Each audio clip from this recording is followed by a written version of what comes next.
Hora H do Agro.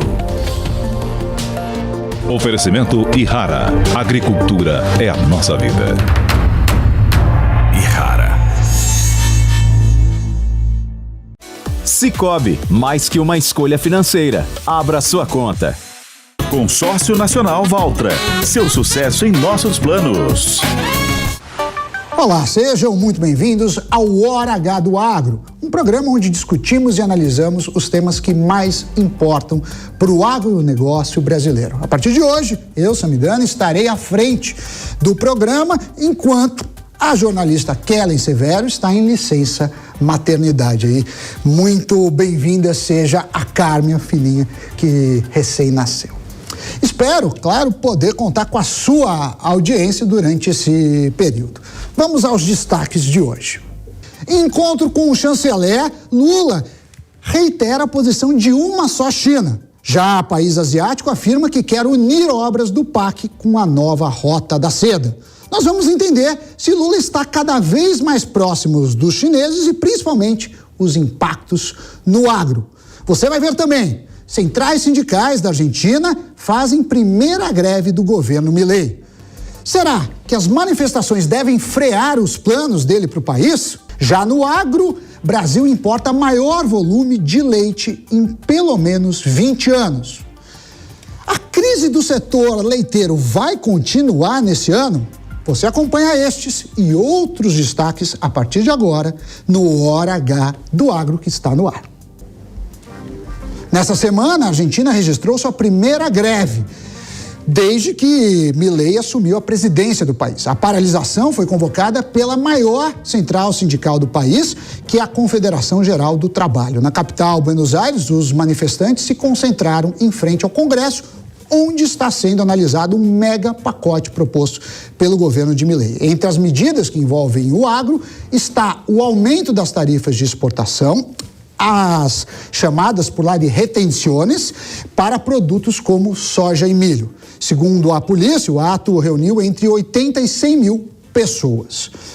Entidades ligadas ao agronegócio decidiram não aderir aos protestos, apesar de não estarem contentes com a proposta de Milei de elevar as taxas de exportação sobre alguns produtos agrícolas. Nas redes sociais, a Confederação Rural Argentina postou uma imagem que dizia, abre aspas, um país avança se permanecer em movimento. O campo não para, o caminho é o diálogo e a ação, fecha aspas.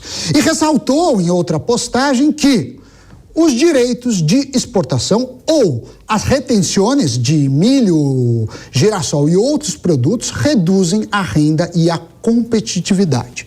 Já a Federação de Associações Rurais da região das Missões, junto de uma associação pecuária do país, postou a seguinte mensagem, aspas novamente, nas fazendas das Missões não paramos, queremos um país em movimento, fecha as aspas. Enquanto isso, a Confederação de Associações Rurais da Terceira Zona disse: não aderimos à paralisação programada para 24 de janeiro. Queremos um país mais próspero e uma Argentina mais forte. O engenheiro agrônomo e ex-subsecretário do Ministério da Agricultura da Argentina, Javier Patiño, explicou para a Hora H do Agro a proposta do governo Milei para elevar as taxas de exportação. Confira. O governo do presidente Milei está buscando elevar as tarifas de exportação dos principais produtos agrícolas do nosso país, principalmente milho, trigo, soja, cevada e girassol. No caso do trigo, do milho, cevada e girassol, haveria um aumento para 15% sem distinguir entre o grão e o produto industrializado. E no caso dos subprodutos da soja, como o óleo e o farelo, haveria um aumento de 31% para 33%. O farelo desde el 31 al 33%. Javier, qual a situação neste momento do projeto de lei que eleva as tarifas de exportação? O governo enviou o projeto ao Congresso. As comissões que tratam do projeto já deram parecer com forte divergência, principalmente na questão das tarifas de exportação. E agora, isso tem de passar na sessão do plenário dos deputados. A partir daí, deverá passar, se for aprovado, pela comissão do Senado e depois pelo plenário. Então, no melhor dos casos, se tudo correr bem, dentro de uns 15 dias, a lei que aumenta as tarifas de exportação estaria aprovada. Outros produtos como couro, laticínios, fruticultura, a produção de flores, horticultura, vinhos e o açúcar, estas pequenas economias ficarão sem tarifas de exportação. Quedarán sin derecho de exportación. E como o setor agrícola argentino está lidando, né, com esse possível aumento de retenções? É uma medida efetiva? Isso levou ao repúdio dos produtores agrícolas do nosso país, por parte das entidades que o representam e por muitos governadores, que veem que a produtividade da agricultura será afetada se essas tarifas de exportação forem implementadas. Quanto o governo pensa em arrecadar com isso?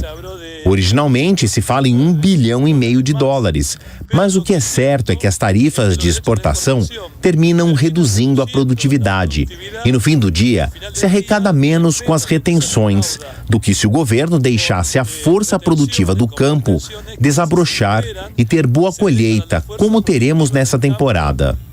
Desarrollarse e lograr buenas cosechas como as que vamos a ter nesta campanha. Javier Patinho, engenheiro agrônomo e ex-membro do Ministério da Agricultura da Argentina, muito obrigado pela sua participação aqui no Hora H do Agro. Bom, para repercutir esse tema, nós temos aqui ele, Gustavo Segré, comentarista da casa, conhece tudo de Brasil e de Argentina. Segré, seja muito bem-vindo e eu já começo perguntando, essa greve na Argentina joga água no chope do Milei? Oi, Sami, que prazer estar aqui contigo. Não joga água. Quando você avalia a possibilidade de uma greve, que é um direito constitucional de todo trabalhador, você aduce a premissa de que tem alguma coisa a reclamar. No caso do Milei, estão reclamando pelas dúvidas do que virá, mas é mais política que econômica, porque foi organizada pela CGT, Central Geral dos Trabalhadores, que tem muito vínculo sindical, e que, a partir da lei, os sindicatos correm o risco de arrecadar 8% menos do que hoje. Mas não é 8% do que hoje arrecada, não. Os 8% dos salários que hoje arrecada cairia por terra. Então ninguém quer perder a arrecadação e por isso os sindicatos estão saindo na dianteira, fazendo a primeira greve geral em um governo que não completou 2 meses. E quando a gente faz a correlatividade e a comparação com o governo anterior, o desastroso governo de Alberto Fernandes, que terminou 2023 com mais de 200% de inflação, 45% de pobreza, 10% de extrema pobreza e tantos outros indicadores sociais e econômicos desastrosos, nenhuma greve foi organizada. Então você vê que é uma questão estritamente política para atrapalhar a vida do Milei e para pressionar o Congresso para que não aprove pelo menos grande parte das propostas do novo presidente argentino. Agora, Segré, uma coisa me chamou a atenção, é que o agro, ele não aderiu ao movimento, ele fala, olha, tem que ir pelo diálogo. Qual deve ser a leitura disso, né, dessa sinalização? Como você entendeu essa mensagem? Primeiro, Sami, eu acho que deveríamos avaliar uma outra questão que tem a ver com o perfil econômico do Milei. Ele é liberal, ele fala que é libertário, ou seja, um escalão mais liberal dos liberais. E mesmo assim, ele propôs 2 questões que vão contra o liberalismo. A primeira é trazer de novo o limite do imposto de renda para baixo, ou seja, pessoas que hoje na Argentina ganham até o equivalente de R$6 mil não pagam imposto. Isso, imposto de renda. Isso foi proposto pelo governo anterior, o governo de Fernandes e Fernandes, numa questão estritamente populista, em que, pasmem, o Milei e a Villarruel, quem hoje é presidente e vice-presidente da República, na época deputados, votaram a favor desse projeto. Hoje, como presidente e vice-presidente, estão propondo retrair esse nível, ou seja, aquilo que eles votaram, contrário ao que eles estão propondo hoje. Por quê? Porque cai a arrecadação, isso é normal. E aí vem a outra questão.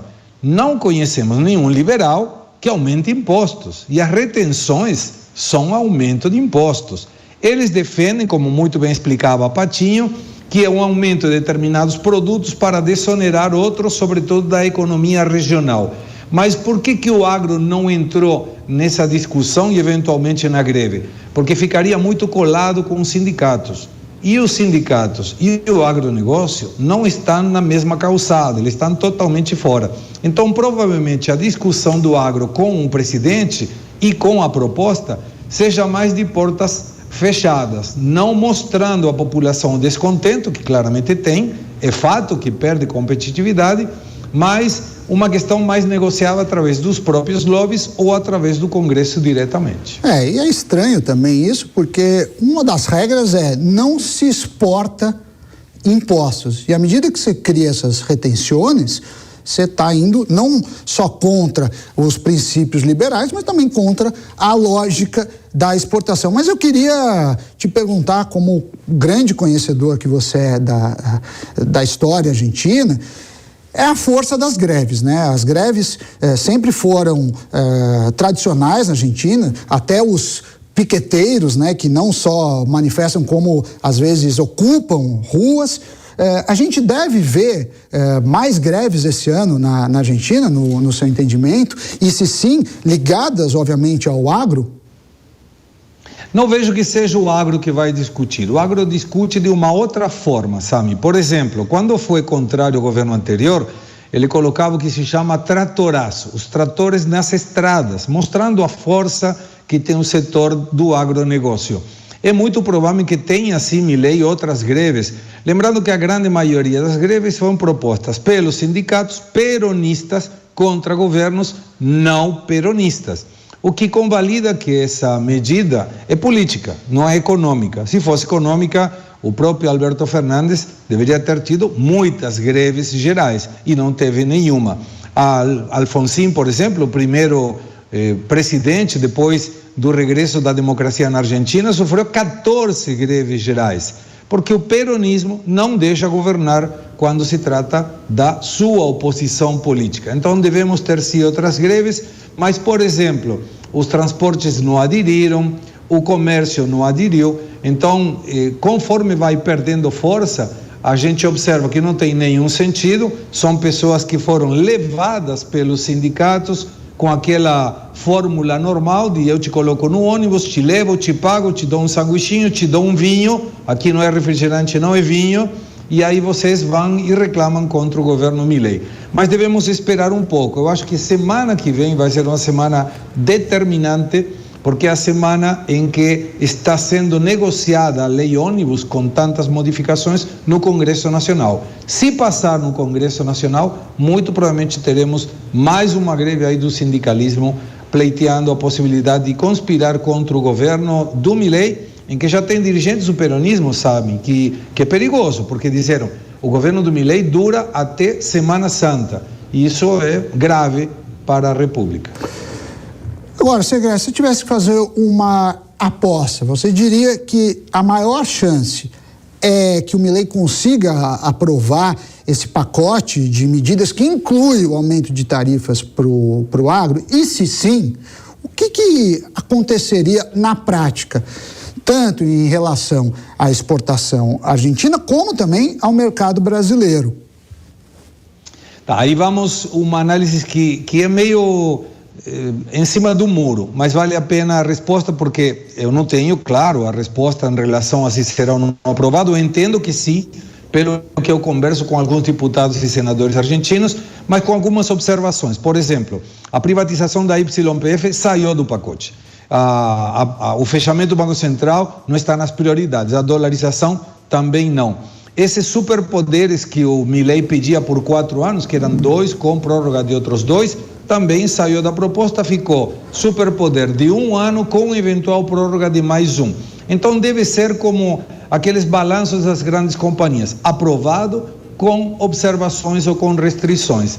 Quais serão essas? Não sabemos. Muito provavelmente tem alguma coisa a ver com questões trabalhistas.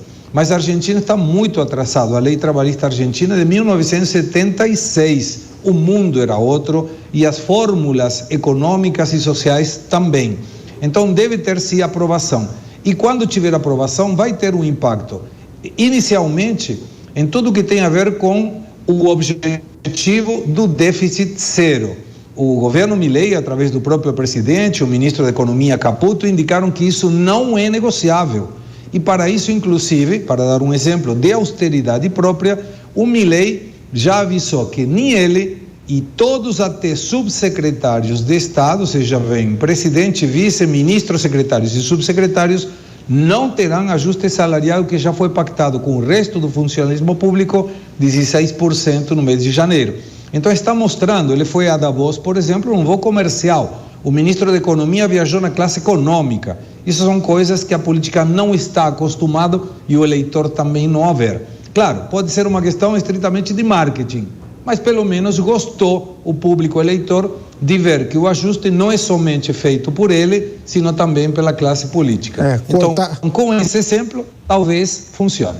Cortar na carne sempre é uma boa sinalização, ainda que o impacto de uma passagem aérea não seja tão grande. Mas eu queria voltar no ponto do agro, né? O nosso programa fala sobre isso. As retenções, que é um aumento de imposto, incidem principalmente sobre soja e milho.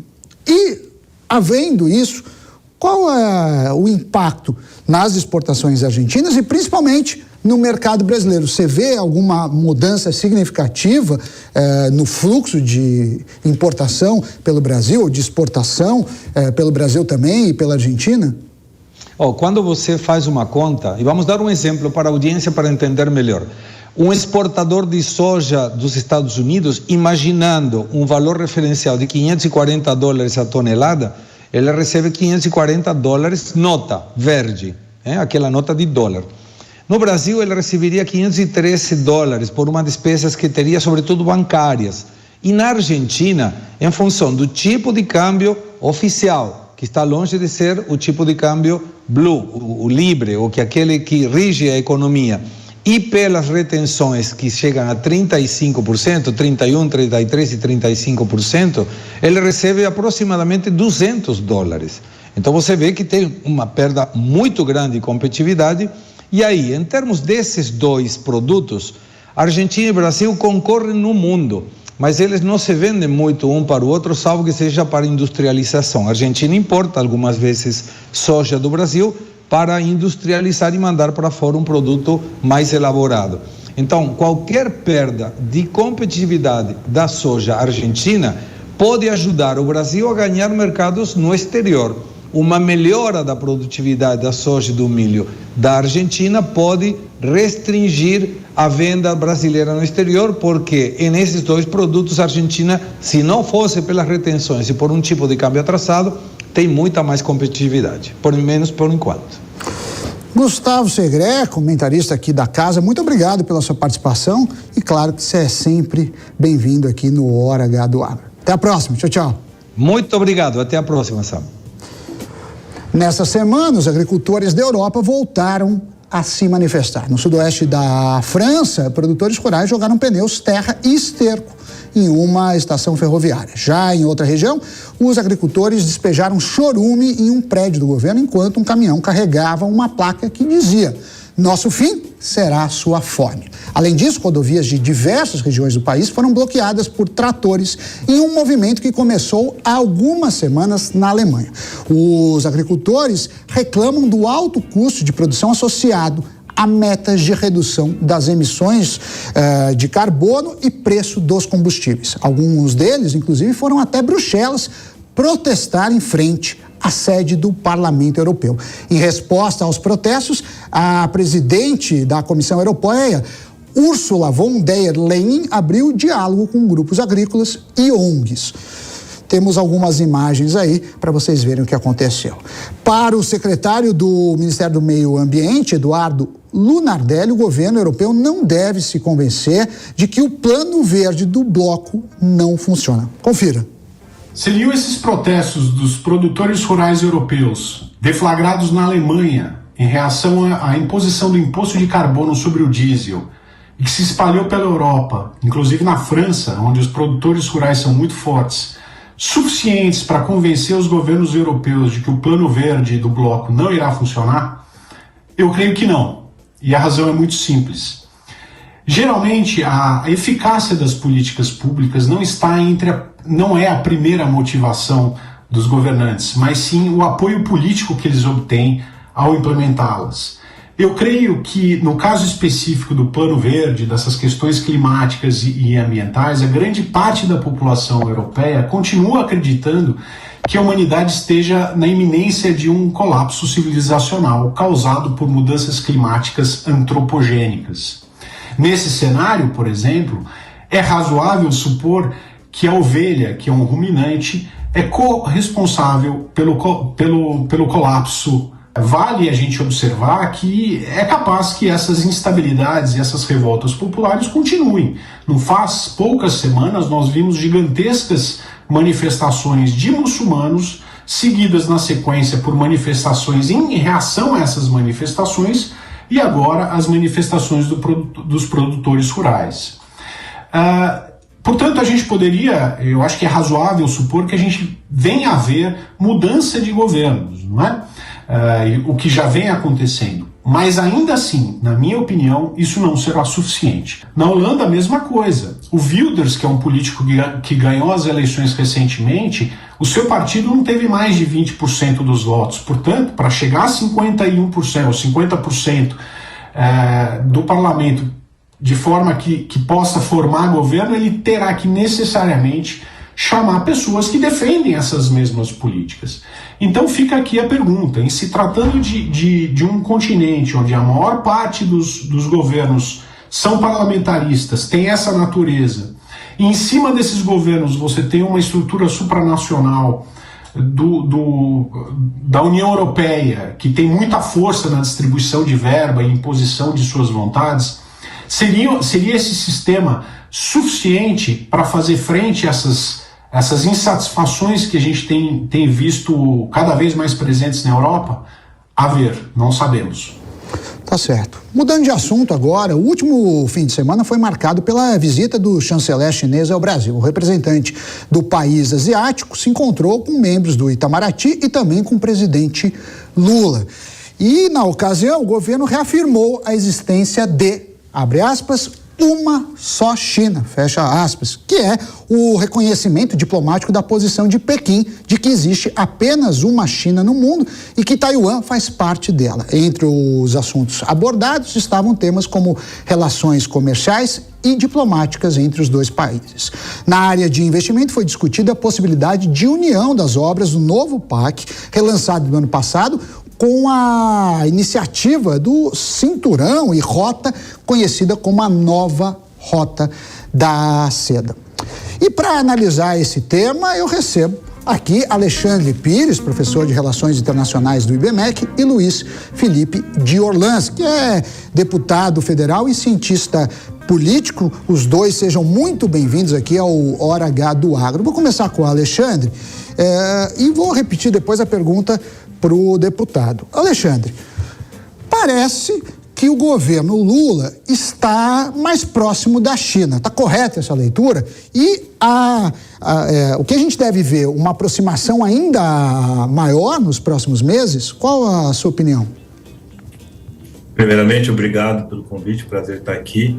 Olha, o governo Lula, ele tem já, desde o Lula 1, priorizado essa aproximação com a China, né? Ou seja, o primeiro ato que indica isso é quando o Brasil reconhece a China como economia de mercado na OMC lá em 2004, em outubro, né? Ou seja, isso não é uma postura, por exemplo, dos Estados Unidos, que não reconhece até hoje a China como economia de mercado, e mesmo ali o bloco europeu também não, né? Ou seja, isso permite que eles façam retaliações quando vejam práticas não competitivas, por exemplo, o dumping, permitindo que os Estados Unidos, de um dia para outro, sobretaxem produtos chineses. O Brasil não pode mais fazer isso desde 2004, porque tem que passar pelas instâncias da Organização Mundial do Comércio, da OMC.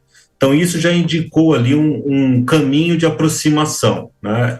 Na sequência, o Brasil cedeu também como no caso do alto embargo com relação ao mal da vaca louca, né, as dificuldades de declaração de zonas livres de febre aftosa, que nunca são conseguidas, né, e isso foi caminhando até o ano passado, em que, com relação à guerra da Ucrânia e Rússia, né, o que o Brasil falou e as resoluções que o Brasil propôs enquanto presidia o Conselho Geral da ONU, né, a Assembleia Geral, ele praticamente chancelava as ideias da China e da Rússia, né? E depois nós tivemos o caso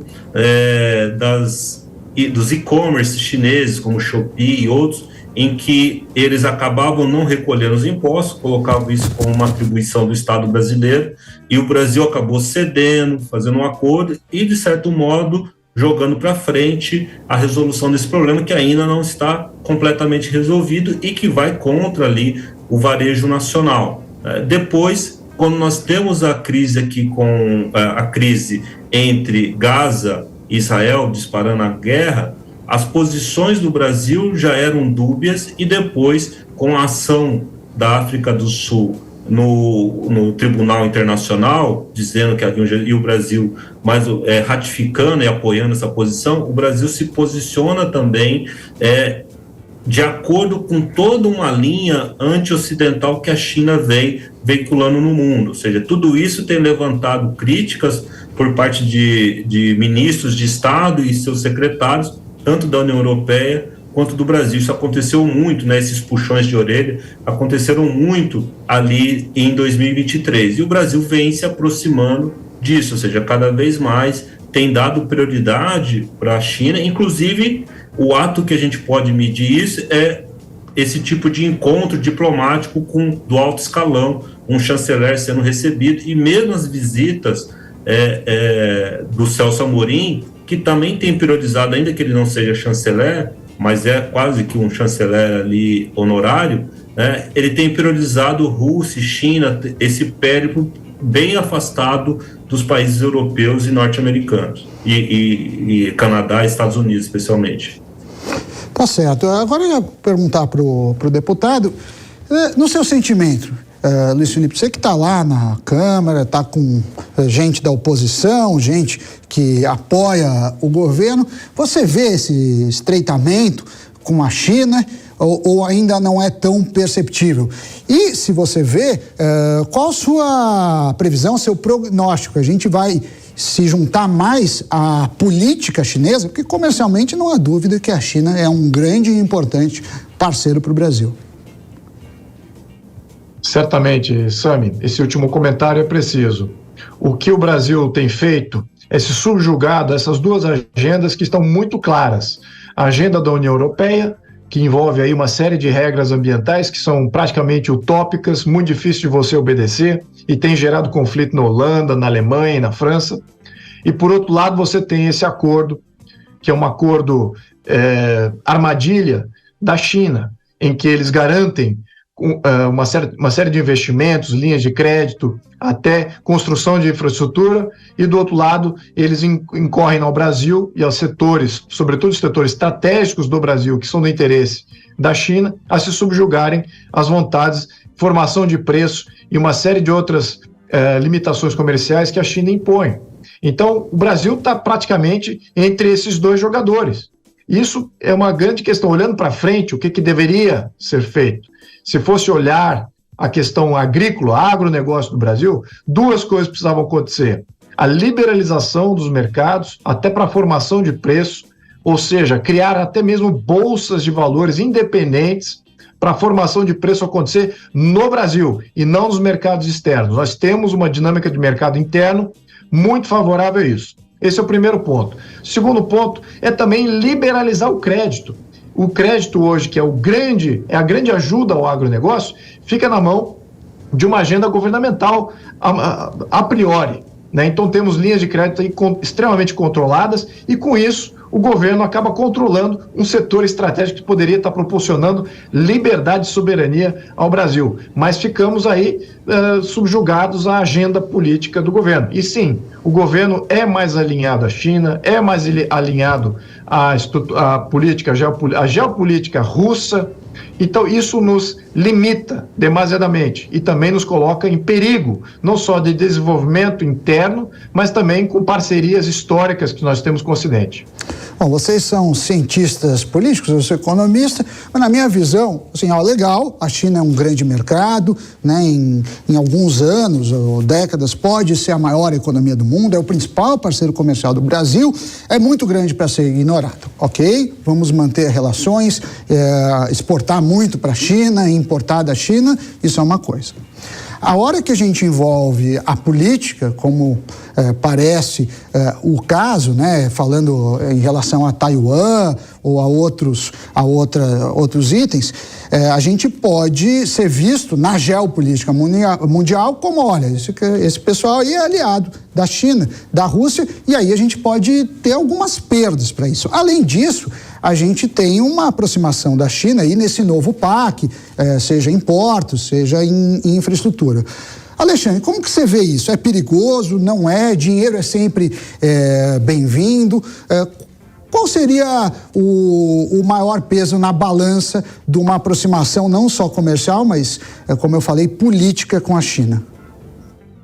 Nós temos agora uma aproximação que nós poderíamos chamar de governo, sabe? Ou seja, o governo tem sinalizado a aproximação.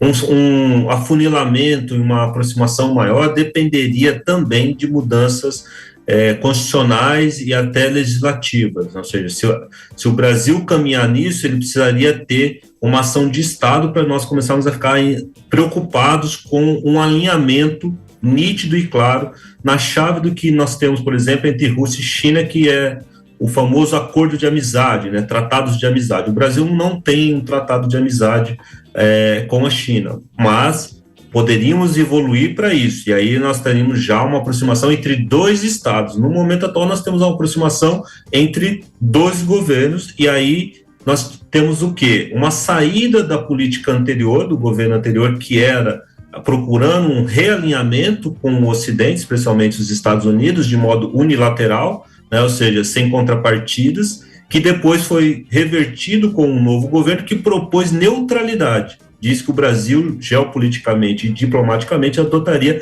neutralidade, mas neutralidade significa equidistância, ou seja, é uma equidistância com relação às potências. Eu negocio com todos, não privilegio nenhum, e busco ali ter as maiores vantagens. Vários países adotam isso, pegando em desenvolvimento, o caso mais notório é a Índia, né, que é um grande opositor da China do ponto de vista geopolítico, mas conversa com todos. O Brasil tem sinalizado desde o ano passado, e não é a minha visão, nós vemos isso por fatos diplomáticos, uma aproximação com a China que foi já criticada, né, pela diplomacia, como eu disse, do Atlântico Norte. Então, o Brasil tem mostrado nos fatos que ele está se alinhando a esse outro bloco. E o risco, como você falou, é grande? Sim, é enorme. Várias tecnologias, inclusive no setor agrário e também em outros setores como industrial, militar, dependem da autorização de governos europeus e de governos americanos para que isso possa ser feito. Eu lembro o caso ali, quando o Brasil se recusou a fornecer munição na parceria com a Alemanha retalia na sequência proibindo algumas exportações da indústria militar brasileira, né? Ou seja, então, quando você se aproxima com a China, nós não podemos esquecer que nós temos várias dependências com os países ocidentais, no nível econômico, tecnológico, e claro, nós temos um outro sinal preocupante, né? Ou seja, o governo também já falou que não ia fazer grandes esforços para se aproximar da OCDE, ou seja, que é o clube ali de países mais desenvolvidos. Ou seja, tudo aquilo que nós estávamos caminhando praticamente entrou em compasso de espera, né? E claro, para nós entrarmos na OCDE, nós temos que mudar nossa legislação para ela ficar mais convergente com a legislação do Atlântico Norte. Se a gente para com isso, nós vamos começar a mudar nossa legislação para qual sentido, para qual direção? E o mundo está vendo, né? Não basta só conversa, né, Sam? Ou seja, as pessoas veem as ações. É preocupante, pelo menos como economista, enxergo muita preocupação nisso. Não me agrada, né, como a China conduz problemas como liberdade de expressão e outras liberdades, e, como você mesmo disse, poderíamos ficar numa posição de neutralidade, fazendo negócios com a China, não dando as costas para o bloco ocidental, mas infelizmente não é isso que está acontecendo. Mas, já que o programa fala de agro, minha pergunta vem nesse sentido. Esse interesse de unir as obras do PAC com a rota da seda vai beneficiar o agro? O PAC é um volume absurdo de investimento que o governo não é capaz de fazer sozinho.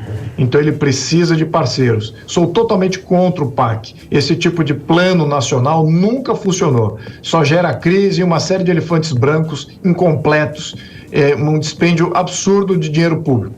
Independente disso, ele vê que já tem rombo nas contas públicas. Então, como é que ele vai financiar isso se não tem recursos próprios? Vai ter que abrir. E para quem que ele está abrindo? Para a China, que sempre quis controlar todos aqueles seus parceiros. Através do controle econômico, controle de portos, controle de ferrovias, controle da distribuição, de armazéns para estocagem, você praticamente controla a economia de um país. Veja o que está acontecendo na África, por exemplo, em que se estabeleceu quase que neocolônias da China em função exatamente desse acordo de cinto e rota, né, de Belt and Road, que a China coloca em pauta aos seus países que eles queiram colonizar. Então, por um lado, sim, sem dúvida, vai ajudar o agro, porque dá uma garantia de financiamento. E é isso que é o grande perigo. Nós temos uma frente parlamentar do agronegócio, do qual eu também faço parte, lembrando, sou presidente da Frente por Livre Mercado, mas também faço parte da frente parlamentar do agronegócio. Então, por um lado, eu vejo os parlamentares sucumbindo a essa possibilidade de ter uma linha de crédito bilionária vindo para favorecer o Brasil. Claro que a infraestrutura do Brasil vai servir majoritariamente aí para o agro, sobretudo no escoamento dessa produção que vale a pena para a China. Então o agro está beneficiado. Então, do ponto de vista de aceitação isso internamente, de voto, isso vai dividir o Frente Parlamentar do Agronegócio. Tem aqueles que vão mais pelo sentido corporativista e vão apoiar esses acordos internacionais que facilitam o crédito imediato, e vão ter aqueles da oposição, como eu, que vamos falar, olha, isso aqui vai prejudicar a nossa liberdade econômica com vários outros parceiros.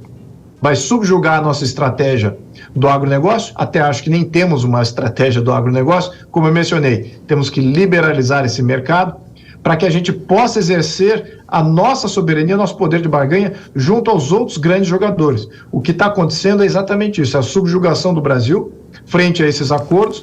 Então nós não temos uma proposta nossa, vindo do nosso âmago, das nossas vontades. O que eu estou propondo aqui?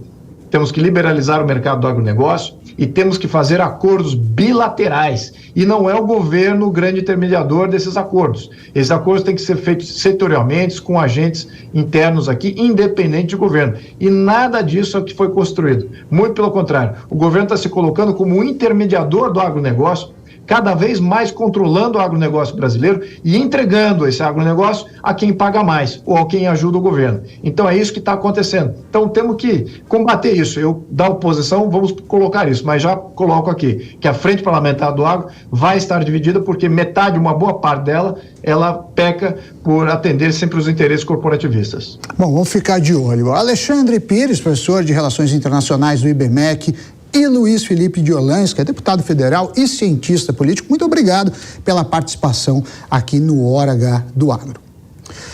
Depois do intervalo, você vai ver. O Brasil importa maior volume de leite em pelo menos 20 anos.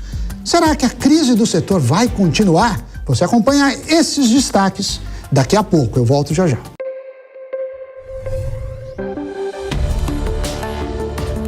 O agro, setor que movimenta a economia brasileira, gerando renda, emprego e oportunidades para toda a população. Hora H do Agro. Ferrugem, mancha-alvo, antracnose e o ídio são grandes ameaças à produtividade, mas elas não resistem à força da solução inovadora da Yara. Agora é com Sugoi, o avassalador, o fungicida que traz a praticidade do protetor na fórmula, com o máximo poder da tripla ação contra as doenças da soja. Sugoi é da Yara. Apenas o receituário agronômico. Consulte sempre um engenheiro agrônomo. Eu só queria te contar sobre o cooperativismo financeiro. a união de pessoas. Gente que não é só cliente, é dona e dono. Isso é ter voz. Participação até nos resultados. Cooperativa não é banco nem fintech. É inclusão de verdade. E quanto mais gente fizer parte, maior será a transformação. Tá aí a explicação. Tem explicação. Mais que uma escolha financeira. Cicobi. Com o Consórcio Nacional Valtra, você escolhe o melhor prazo e a parcela mais acessível para o seu bolso. Aproveite e garanta já sua cota em nosso mais novo grupo. Então, vem ser valtreiro com a gente. Entre em contato através do WhatsApp 11 98112 1207. Consórcio Nacional Valtra. Seu sucesso em nossos planos. Sabia que o Brasil é um dos maiores produtores de soja e milho no mundo? Esse mercado movimenta mais de 70 bilhões de dólares anualmente e tem muitas oportunidades. Com o curso de comercialização de soja e milho da NIL, você aprende a negociar preços em bolsas internacionais e proteger seu capital. O professor João Birkan tem mais de 60 anos de experiência e vai te ensinar como ganhar dinheiro no agronegócio. Garantir uma taxa melhor do dólar para daqui a 12 meses. Esse curso é ideal para você que quer trabalhar com trading de soja e milho no mercado financeiro e para você que é produtor e quer potencializar os lucros com sua safra. Ingresse no setor que mais cresce no Brasil. Acesse nilcursos.com.br e inscreva-se.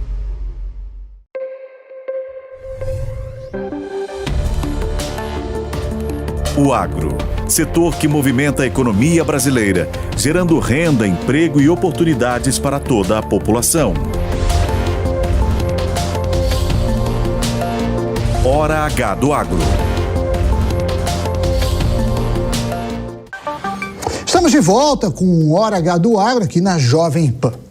Olha só essa notícia. As importações de leite, né? Tanto as importações como derivados de leite pelo Brasil registraram o maior patamar em pelo menos 20 anos. Um levantamento realizado pela Embrapa Gado de Leite com dados do comércio exterior revela que 2,1 bilhões de litros de lácteos foram importados entre janeiro e dezembro do ano passado, de 2023, uma alta de 68% em comparação com o ano anterior, 2022. A gente mostrou uma tela, né, que você pode acompanhar as importações mês a mês ao longo de 2023. Repare na tela que as compras de leite pelo Brasil foram maiores que o mesmo período do ano anterior em 11 dos 12 meses. Em alguns casos, alta mensal maior que 200%. Então, fica aí um questionamento. O que passa no setor? Um levantamento realizado pela Organização das Cooperativas do Brasil, a OCB, indica que a Argentina e o Uruguai foram os países que mais forneceram leite e derivados ao Brasil em 2023. Só a Argentina ficou com uma fatia de mais de 50% do mercado brasileiro, enquanto o Uruguai ficou com 35,8%. Nós também compramos produto do Paraguai, Chile, Estados Unidos, além de outros países. Como consequência dessa alta importação pelo Brasil, os preços do leite despencaram ao produtor rural ao longo de 2023. Os últimos dados do CPE indicam uma queda de 23,8%, isso no acumulado do ano passado. A última referência de preço, médio para o Brasil, média Brasil, está em R$ 1,99 o litro do leite recebido pelo produtor rural. E para analisar esse tema e tentar desvendar o que está por trás, a gente recebe Wagner Bescol, que é sócio-diretor da Transpondo.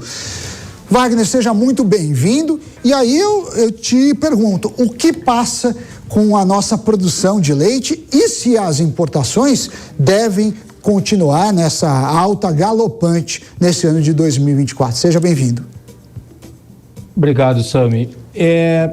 É bastante complexo tentando entender do ponto de vista do consumidor, né? Nós temos um país que praticamente produz tudo o que necessita. Então, o Brasil é produtor do seu próprio leite, como eram os Estados Unidos até alguns anos atrás. Então, nossas importações, elas giram de 0, 2 a no máximo 4% do volume consumido aqui. em anos normais. Esse é o nosso histórico. E os números que tu mostravam, eles passam de 8%. Embora alguém possa pensar, apenas 8%, mas isso é mais do que o dobro do que a gente está acostumado num mercado já equilibrado. Então ele causa um grande transtorno. O que está por trás disso é que nós tivemos uma queda de preço ao produtor, que se iniciou, na verdade, em setembro de 22, com custos muito altos. O Brasil vinha com bons preços ao produtor, porque nós tivemos uma recuperação aí, fomos menos afetados na pandemia que outros países e nos recuperamos mais rápido. Então houve um descompasso, o preço pago ao produtor estava melhor do que em outros países. Então o custo da matéria-prima mais alto aqui. E aí o mercado recuou, mercado internacional. A China, em particular, em 2023, ela desapareceu do mercado, ela é a maior importadora de lácteos do mundo. A Nova Zelândia é o maior fornecedor e também é o maior produtor mundial. E esse leite todo sobrou. Então você imagina um mercado que está consumindo pouco, sobrando todo praticamente esse leite que a China absorve anualmente. Isso impacta, inunda todos os mercados. Obviamente não é vantajoso para o Brasil importar direto da Nova Zelândia, nós temos uma tarifa externa comum, né, que penaliza o importador, mas da Argentina e do Uruguai sim.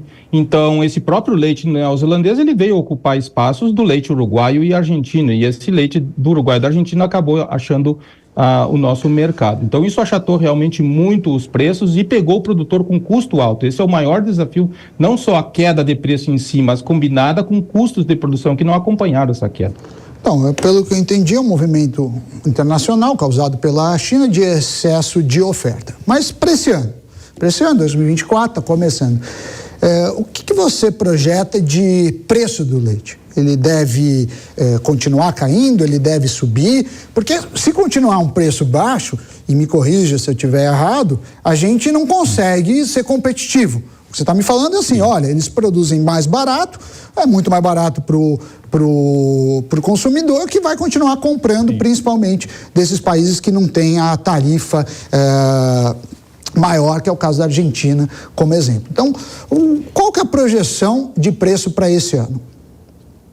Nós somos pouco competitivos, isso é um problema crônico do Brasil, nós todos trabalhamos por melhorar isso aí, mas é um complexo, isso não é apenas da porteira para dentro, é toda a cadeia do leite, ela acaba sendo bastante onerada, né? Para nós importarmos, por exemplo, um equipamento, um robô, está crescendo bastante, né? A automação da ordenha no Brasil, pelas dificuldades de mão de obra, nos custa o dobro do que custa para um produtor europeu ou norte-americano. Então esse é apenas um exemplo. 2024 está aparecendo um cenário melhor. Nós temos alguns componentes aí, né? Primeiro, que a China volta esse ano às importações. Eles passaram a ter um livre comércio com a Nova Zelândia a partir de 1º de janeiro. Desde 2008, eles tinham uma tarifa de 10% para importações acima de 100 mil toneladas, e isso expirou 31 de dezembro passado. Então, a Nova Zelândia deve exportar muito para a China esse ano. A China está protegendo menos o seu mercado, em outras palavras. Nós temos um ciclo de 3 anos, obviamente que ele tem uma certa regularidade, mas ele tem suas variações. Nós estamos saindo do fundo desse poço, desse ciclo de 3 anos nas commodities lácteas internacionais, sem influência lá fora. O grande, digamos assim, a grande incógnita nacional que nós temos é o poder aquisitivo do brasileiro, né? Nós temos uma renda bastante deprimida em seu poder aquisitivo, não estamos vendo melhora nisso aí, então a perspectiva de aumentar volume de consumo, sobretudo volume com melhores preços, não é muito realista, mas os preços já começaram a reagir. Os números que tu mostraste há pouco, mais agora deste mês, nós tivemos uma recuperação no último mês de dezembro, pago ao produtor no mês de janeiro, então houve uma recuperação de alguns centavos e está se vislumbrando mais alguns centavos de melhoria para o produtor nesse mês de janeiro, pago em fevereiro. Então o ano começa com uma reação positiva. Hoje ele está mais ou menos esse preço pagando, ou seja, equacionando com o custo operacional, não há margem, o produtor está zerado, ele não tem lucro no momento, mas está vislumbrando começar a recuperar as suas perdas, quem sabe, daqui para frente, desse mês de fevereiro agora para frente. Mas, para fechar, você menciona problemas externos como excesso de oferta. Você também menciona problemas internos como o brasileiro diminuiu o poder aquisitivo, e aí o problema de demanda. Mas você tocou um pouco nesse assunto, mas eu queria finalizar com isso. a gente precisa ser competitivo, né? Nenhum setor consegue viver sem competição, porque se você ficar pondo tarifa nos outros, na verdade você está onerando o consumidor por uma ineficiência do setor. O ideal é você conseguir produzir com tecnologia, com eficiência, como a gente consegue em várias commodities. O que precisa para o setor de leite ser produtivo no Brasil? Da porteira para dentro, produtividade da mão de obra, produtividade da terra. No entanto, nós tivemos de 2017 para cá uma redução de mais de 50% dos produtores. Veja a pressão de seleção que esse mercado. Então, assim, o nível de qualificação dos fornecedores hoje é muito grande. Nós temos impostos que outros países não têm. Então, nós temos, por exemplo, um custo muito grande em fertilizantes taxados, nós temos um custo muito grande em concentrado, que são 2 componentes muito importantes. Nós temos uma escassez de mão de obra que não é endereçada. Na ponta da indústria, ela tem um custo muito grande de mão de obra, de encargos, né? Os vários impostos, a nossa logística, nossas estradas, a nossa energia elétrica, todo um complexo, Sami, que é difícil a gente pontuar, assim, é um conjunto. A boa notícia é que a cadeia do leite hoje ela conversa. Nós, há 10 anos atrás, tínhamos cada um olhando para o seu umbigo. Hoje eles estão bastante integrados e conseguem se coordenar. Eu creio que falta talvez uma maior compreensão da estratégia de Estado, né? Competitividade nós precisamos ter, mas, por exemplo, esses 10% de tarifa que a China tinha até o presente momento, desde 2008, era para proteger o seu mercado. Sim. Então, estrategicamente, mesmo dentro das regras do jogo, há momentos que se justificam certas proteções, né? E isso é um assunto bastante delicado, mas... Sem dúvida. Wagner, 30 segundos, o pessoal está pedindo aqui da audiência. Crise do setor continua nesse ano? Ou é o que você falou, a gente está começando a sair, mas ainda será um ano desafiador? Sim. Tudo indica que nós teremos um 2024 melhor que o 2023, é o que nos parece até o presente momento, com preços intermediários. Não teremos os preços maravilhosos que se teve até agosto de 2022, mas também não deveremos ter um preço tão deprimido como em 2023. Se nós conseguirmos manter os custos, né, se o mercado, a inflação, seguirem no ritmo atual, talvez nós tenhamos um bom ano. Não um ano maravilhoso, mas um ano para recuperar algumas perdas e pagar algumas dívidas, que isso é um problema crescente para o produtor de leite. Vamos torcer aí para a realidade se mostrar melhor que essa expectativa e que o setor aí seja bastante lucrativo. Wagner Bescol, sócio-diretor da Transpondo, muito obrigado aí pela sua participação aqui no Hora H do Agro. É um prazer. O Escritório de Meteorologia da Austrália atualizou nessa semana as projeções para o El Niño. Segundo a agência climática, o fenômeno continua a impactar a atmosfera e o regime de chuvas. No entanto, pico de temperatura registrada nas águas do Oceano Pacífico Equatorial foi atingido e agora está diminuindo. O indicador da agência revela que em fevereiro a perspectiva é que o El Niño continue atuando. Porém, em abril, a projeção é que o clima esteja sob influência de neutralidade climática. Esse tema importa e muito para o agro. A gente sabe que o fenômeno El Niño foi o responsável pela redução da safra de soja. Até o momento, apenas órgãos de governo, como a Companhia Nacional de Abastecimento e o Departamento de Agricultura dos Estados Unidos, ainda acreditam que haverá um recorde de produção do grão. A maioria das consultorias privadas já descartou essa hipótese. O sistema Tempo Campo, vinculado à Exalc USP, projetou nessa semana que a safra de soja do Brasil deverá ficar em 147 milhões de toneladas, abaixo das 154 milhões de toneladas da temporada anterior. O clima é apontado como o principal motivo para essa quebra de safra. Segundo a Exalc, São Paulo terá uma queda de produtividade de 23,4%, enquanto no Paraná a diminuição será de 18% e de 16% no Mato Grosso. Esse leite não nasceu aqui. Essa é a frase que os consumidores estão encontrando nas gôndolas dos supermercados em Pedra Preta, lá no Mato Grosso. Na plaquinha, a mensagem informa: Antes de chegar ao mercado, esse leite foi ordenhado todos os dias, inclusive aos domingos e feriados, por um produtor rural. Essa é a valorização, uma campanha de valorização do produtor rural que o Sindicato Rural está fazendo nos supermercados da cidade. O presidente do Sindicato Rural, Renato Moreira, contou ao Hora H do Agro que a ideia era conscientizar o consumidor sobre o trabalho dos agricultores. Além do leite, as placas foram instaladas em produtos como arroz, feijão, óleo de soja e carne. As imagens estão sendo compartilhadas nas redes sociais e a ideia deu tão certo que outros sindicatos rurais pretendem adotar. Tá aí um caso de sucesso aí para a comunicação do agro. Antes de encerrarmos o programa, a Kellen Severo tem um recado para você. Atingir a máxima produtividade do milharal é, sem dúvida, um desafio, concorda? É por isso que a Yara trouxe o Apsi, um novo herbicida com tecnologia inédita para o Brasil no combate às daninhas da cultura do milho. Apsi é um herbicida pós-emergente para melhor controle de capim, pé de galinha, amargoso e muito mais. Com um amplo espectro, Apsi controla gramíneas e folhas largas, deixando a sua lavoura no limpo e resultando em maior produtividade. A formulação pronta e de baixa dosagem oferece mais praticidade e economia, além de contar com a tecnologia inédita que promove uma eficácia maior em relação aos demais herbicidas do mercado. Com Apsi, quem chega ao topo é o milho e não as daninhas. Saiba mais acessando o site yara.com.br ou pelo QR Code que está aparecendo na sua tela. O Hora H do Agro fica por aqui e nos vemos semana que vem. Tchau, tchau.